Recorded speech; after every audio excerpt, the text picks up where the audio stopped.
user may not know how many values to be entered during the input process. Because maybe the user want to input multiples or a lot of this input, and then you don't know when to stop, right, the loop. So you actually a sentinel value, okay, to terminate the loop, okay, to stop the loop. Okay, have a look on these examples here. This is a program to calculate the total number of points, okay, a saucer team has earned over the series of game. Okay.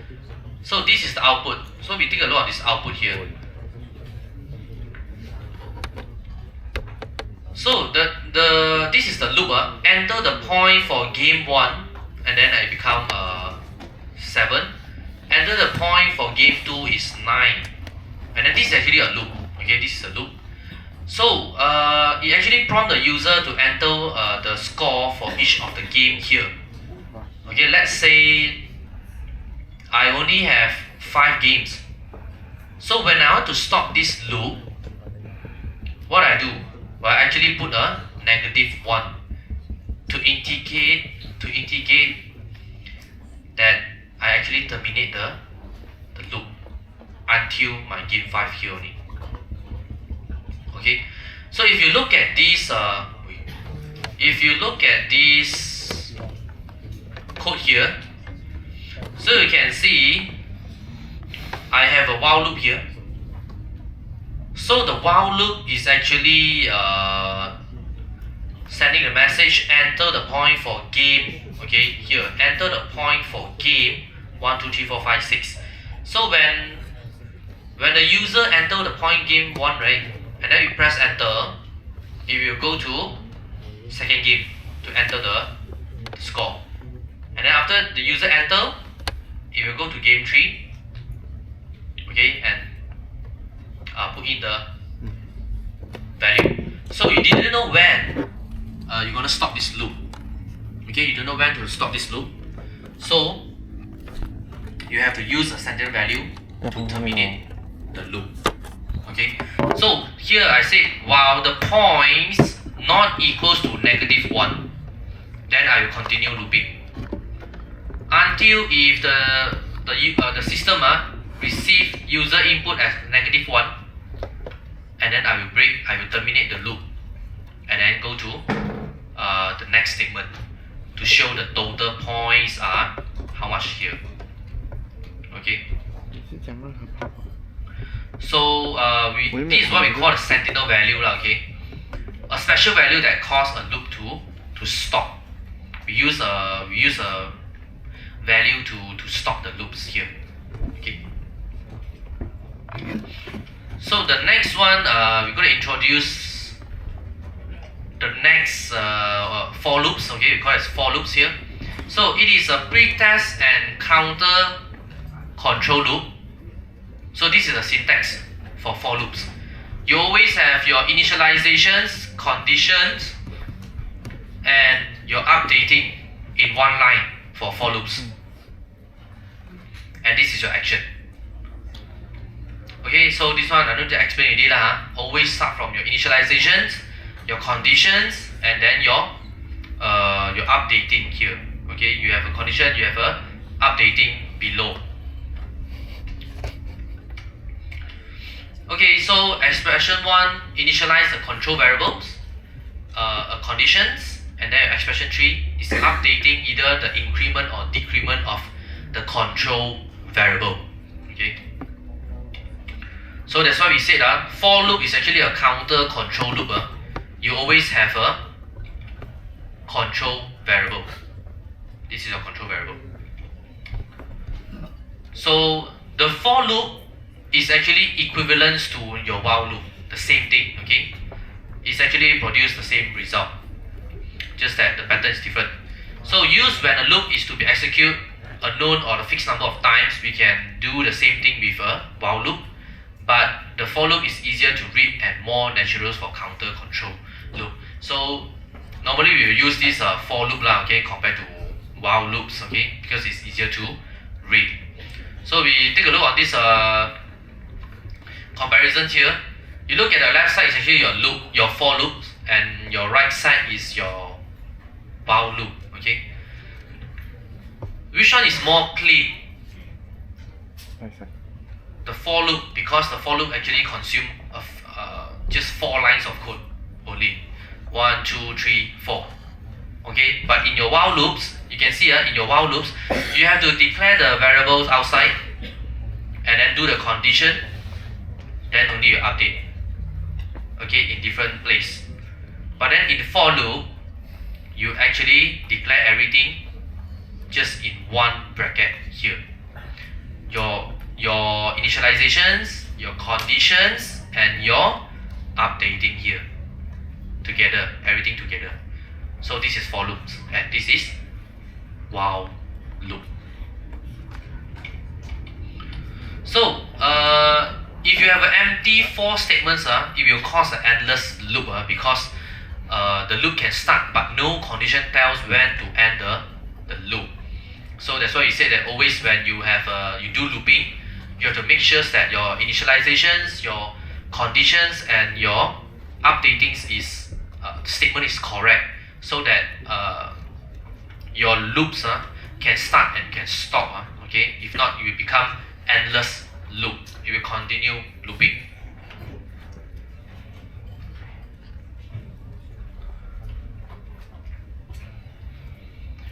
Okay, let's take a look at this for loops exercise here. So write a for loops to print the following integer in sequence. Let's say this is my output. I want to generate 5, 10, 15, 20, 25, 30, 35, 40, 45 and 50. So it's actually what? It's actually plus 5, right? Every each of these process, this output here. So this is actually the loop that you use to display these lines of output here. So my initialization start from what value? I should start from 5 because my output is actually start from 5, it's not start from 1. So I initialize my value to 5. Okay, so when the value reach until 50, then I need to stop, right? So your condition, of course, have to compare. Okay, if you reach 50, then you have to stop. So I plus equals to 5 equals to what? Means what? I equals to I plus 5, right? So means your first value is 5. 5 plus 5 will become 10, right? So when you go to the second round of the loop, 10 plus 5 equals to 15. 15 plus 5, 20. 20 plus 5, 25. So and so on until you reach 50. Then the loop stop. It will terminate. Okay. Okay, so next one. Write your programs that read a number and use a for loop to display a series of integer from 1 up to the number. The output should be like this. This is the output. Press enter the limit 3. And then this is the output 1, 2, 3 here. Okay, have a look in this answer. I have this limit integer declaration here, and then I have a cout to display the message. Please enter the limit, and then I actually waiting for input and store into this limit variable here. So if you look at these examples, the user input is 3, right? So my limit value should be what? The limit value should be 3. Okay, you will store 3. So for loops here, I start from 1, and then my limit is actually 3 here. Okay, so if you continue, if you start from 1, and then you actually go 1 round, 2 round, 3 round, then only it will stop. Okay, because 3, if the last one will be 3 less than or equals to 3, which is valid also. So if you print this 1, 2, 3 and then you stop, you will never print anymore. It will terminate the loops.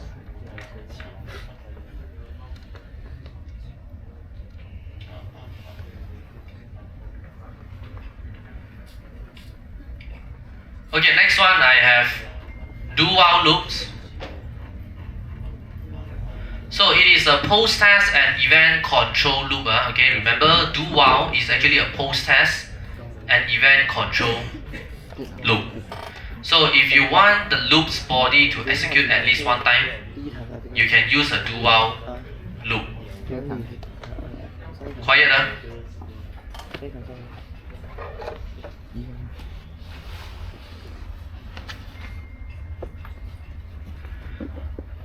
So do while loop, you always do the actions. Okay, you execute the actions, then only you check the condition. Okay. So the questions might be coming out. Convert the following loops to do while loops from the while loop to do while loops. So this is actually the while loop here. Okay, this is the while loops. So if you want to convert to a do while loops, so it should be something like this. So do first, okay, and put all your this statement here, your actions statement. Then only you do this while checking. Okay, so it's something like the balik lah. Okay, the while will actually from the top go to the bottom, and then you have a do actions on top. Okay, so yeah, there's a lot of this exercise. Yeah, this one also the same thing. Okay, just try to understand.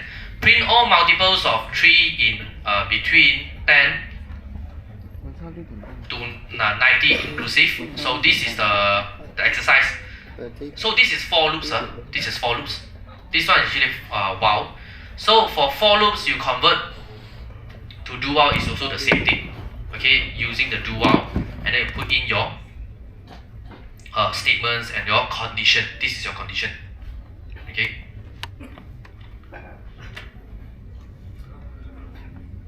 And next, we have this loop that used to accumulate total. What is accumulate total? And accumulators is the variables that you use to gather or accumulate values. Accumulators has initial value, usually it starts with 0. Accumulate means you keep sum up, keep total up your value. Just like this. Product 1 is 1, 2, 0. Okay, the accumulate total will be 120 plus 250 plus 360 plus 99, then become 829 here. Okay, this is what we call the accumulate total. Loop used to accumulate total. So we have this, we call it as accumulator here. Okay, so if you total up all the product pricing like this, okay, 120 plus 250, 360 and 99 into the total here. So this is what we call the accumulate total based on these for loops. Okay, you keep on looping.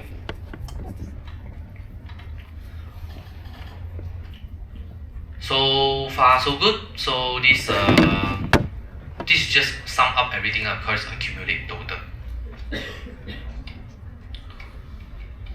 Okay, just now we have this chapter 4. We study about nested switch.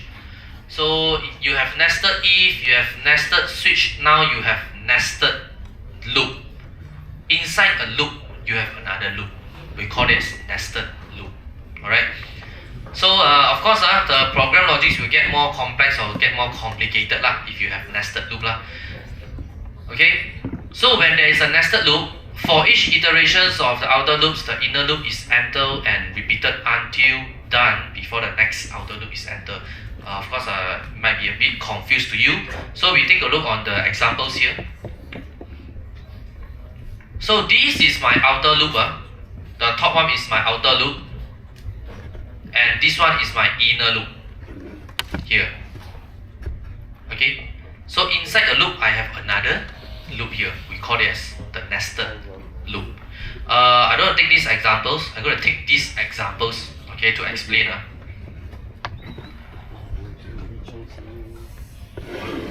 Okay, I have an outer loop.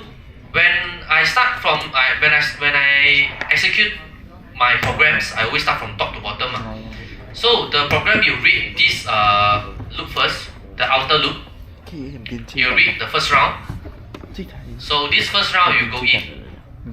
So when I go in here, okay, let me ask you, this outer loop here, how many times you repeat?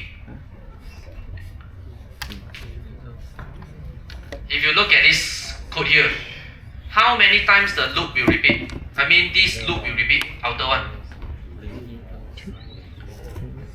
You sure? You sure? How much? 4. How many times? 4. 4 times. 7 times. 4. 4 times, is it 4 times? 4 times. Not 3 times? No. Why? 3. 零一二三 Yeah, that's correct. Okay, your initialized value is 0, right? 0 is 1 round. 0, 1, 2 2, 3. Why 4 times? Because you actually have an equal here. So when you run, right? When you run 0, 1, 2, 3. 3, right? 3 is equals to 3, correct? So it's actually counted as 1 round. So its total is 4 4 rounds. Okay? How about this one? 5 It will be 5 round. We call it as 5 times. Okay? So when you have a nested loop, you always finish the nested loop first, then only you go back to your outer loop.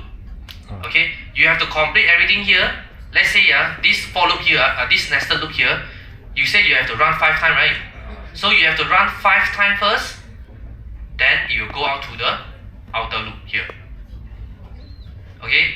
Because the first round, when you go in, okay, when you go in from the outer loop, your value is 0, right? 0 is your first round. And then you go in.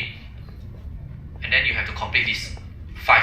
0, 1, 2, 3, 4. Loop 5 times.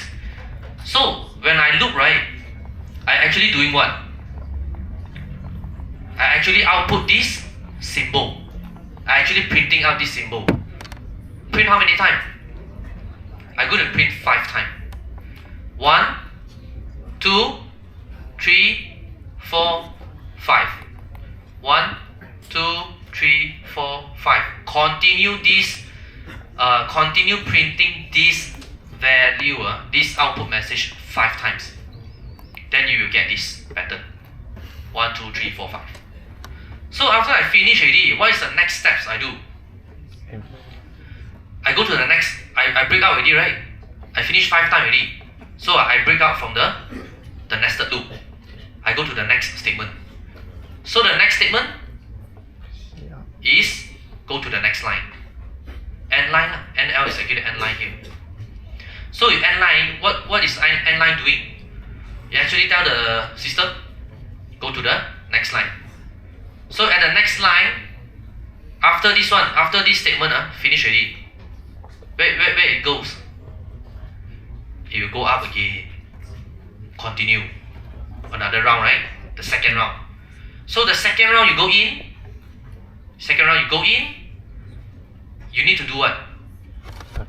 You need to continue repeat this process 5 times. That's why you have 1, 2, 3, 4, 5. This line symbol here. After you finish 5 times already, and then you ask the system to go to the next line to ready. Then you go to the next round. Until you hit 4 is less than or equals to 3, then only you will terminate. Okay, so this is how loop works and nested loop. Always remember, you have to always complete your nested loop first, then only you can go back to your outer loop. Okay? Yeah, so this one, I will let you to try it out. Okay? I already give you the output here.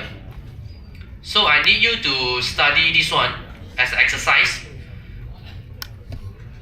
Same thing, you have a nested loop inside. And then this nested loop is actually rely on where? It's actually rely on the outer loop. So this is actually the output. So you have to go and study how is this work. I finish, I go in already. I have this outer. So this one, the first one. And then I go to the nested loop inside to continue to gen this inner message. Then I go back out, gen outer, and then continue. So go back and understand this. Okay.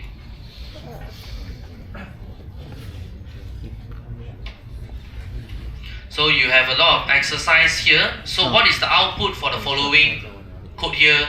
Okay, this one is totally the same as what we actually explained just now, the pattern here.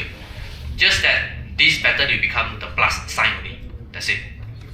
And also you have to study the for loops here. Okay. So the exercise, will leave it to you.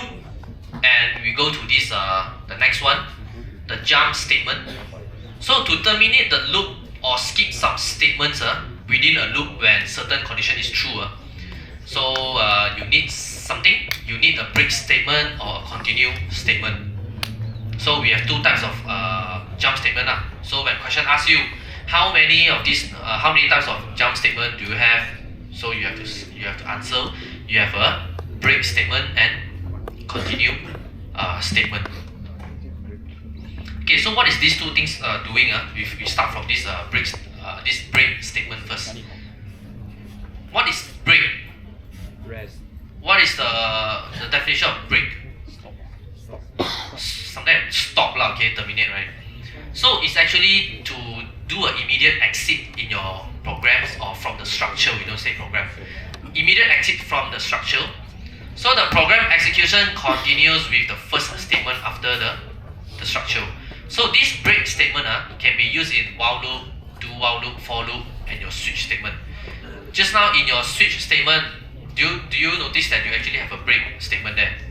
So it's actually break out from the structure. What structure?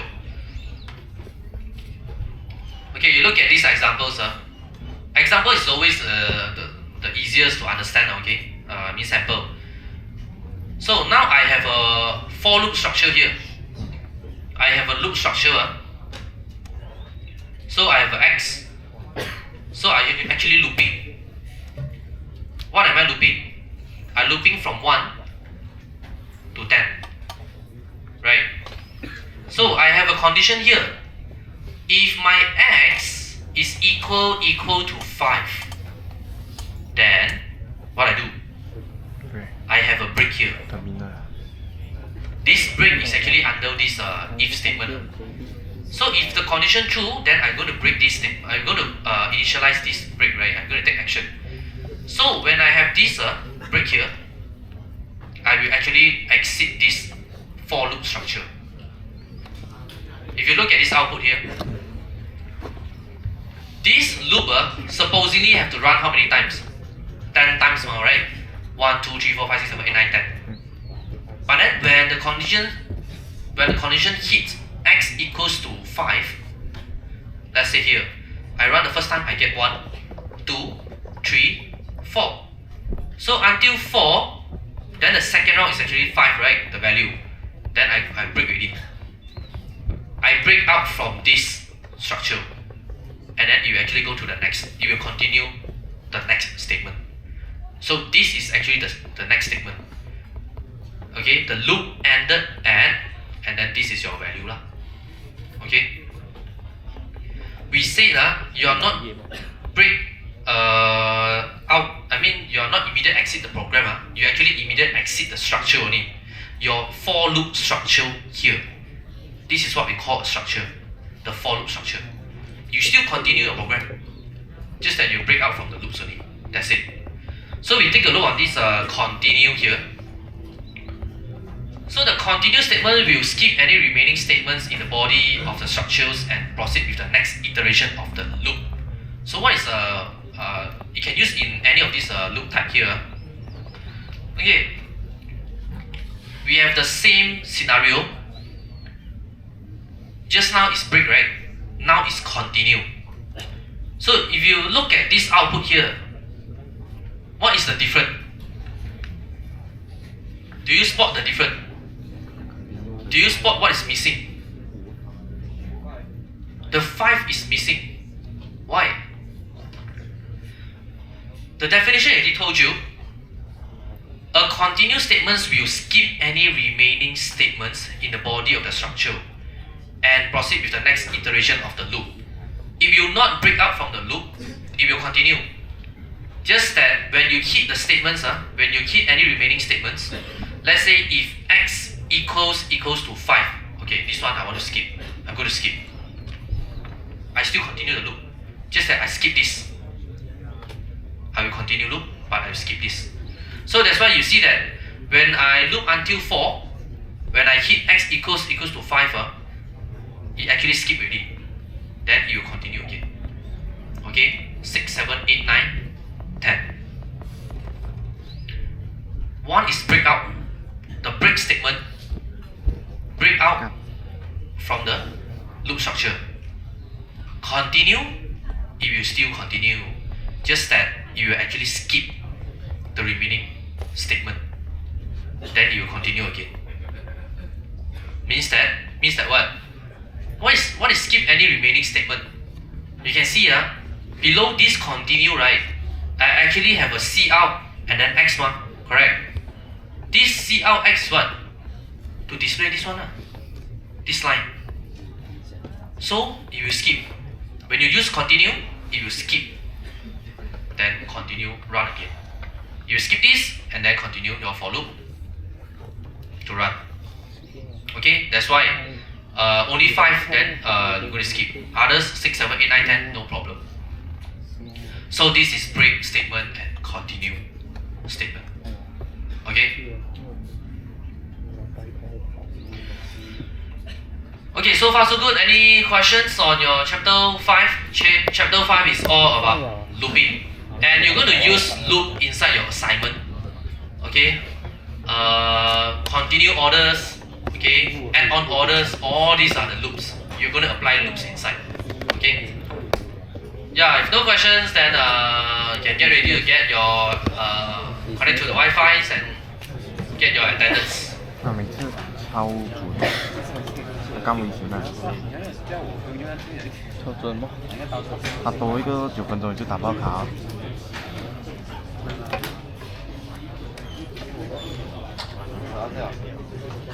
你考慮咯。